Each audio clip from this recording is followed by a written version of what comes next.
Hello everybody, this is Tyler with Norlab, and today I want to talk to you about laboratory fume hoods. So first, what are laboratory fume hoods? Well, first and foremost, they are a safety device, and they are there to protect either the user or the sample, or both, from exposure. And they do this using a complex system of air circulation, sometimes with fans within the unit or fans within the building. And then we make sure that they're working by having third-party certification either on the floor itself where it's installed or at the factory where they're produced, or preferably both. While there are literally hundreds of different types of fume hoods, they really fall into four main categories, which we're going to go through today. Those are extraction, laminar, containment, and biosafety. First, we have an extraction hood. An extraction hood is used to remove steam or heat from above a piece of equipment.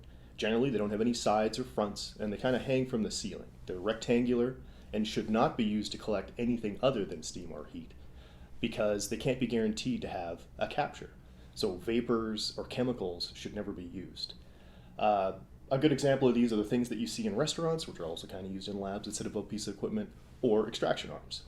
Next, we have laminar flow fume hoods, and their purpose is to protect the sample from contamination. They work by pulling the air from the room through a filter and a fan system, which then directs the air down into the box or the unit itself. The air then comes down and then out the front towards where the user is sitting, like so out the front where the window is. For this reason, we have to be careful about what we use inside of it, because if there is something harmful, like a vapor or a contaminant, it's actually coming directly at the user. So we always have to keep that in mind when we specify a laminar flow fume hood. Next, we have containment fume hoods. And this is what most people think of when they think about laboratory fume hoods. These are the big ones that sit in the corner usually that we do our experiments in. Their function is protect the user from whatever is inside of the fume hood. And they work the opposite of a laminar flow hood. They pull the air from the room past the user in the door or the sash, and then inside of it, the air is then trapped and then goes out through the exhaust in a ducted system that requires either HVAC or a non-ducted system that uses a special type of filters. Now, we have to be careful with these hoods still, as anything that could be contaminated by the room air or anything that has to be treated before exhausted has to be taken into consideration. And finally, we have biosafety. And the function of a biosafety cabinet is to protect both the user and the sample from contamination of each other.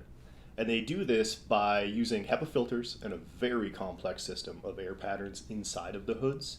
We should also note there's multiple different types of biosafety cabinets depending on the application, so you really have to take a look at that. One of the things we have to be careful about with biosafety cabinets is because they generally recycle the air back into the room, so air is pulled from the room in through the filter down into the unit where it is moved around using these systems and then pulled in from the front at the same time. It is then exhausted through a different HEPA filter out the roof, or can sometimes be connected to the building. In both cases, we have to be careful that, again, there's no vapors or chemicals inside of the fume hood, as there are filters involved and they could break through and cause us a problem. And that is our primer on fume hoods. I hope you found it helpful. We want to thank Lab Conco for providing us some of the images and information that we've used today. Our next video will be on fume hood liners. I look forward to presenting it for you. See you next time.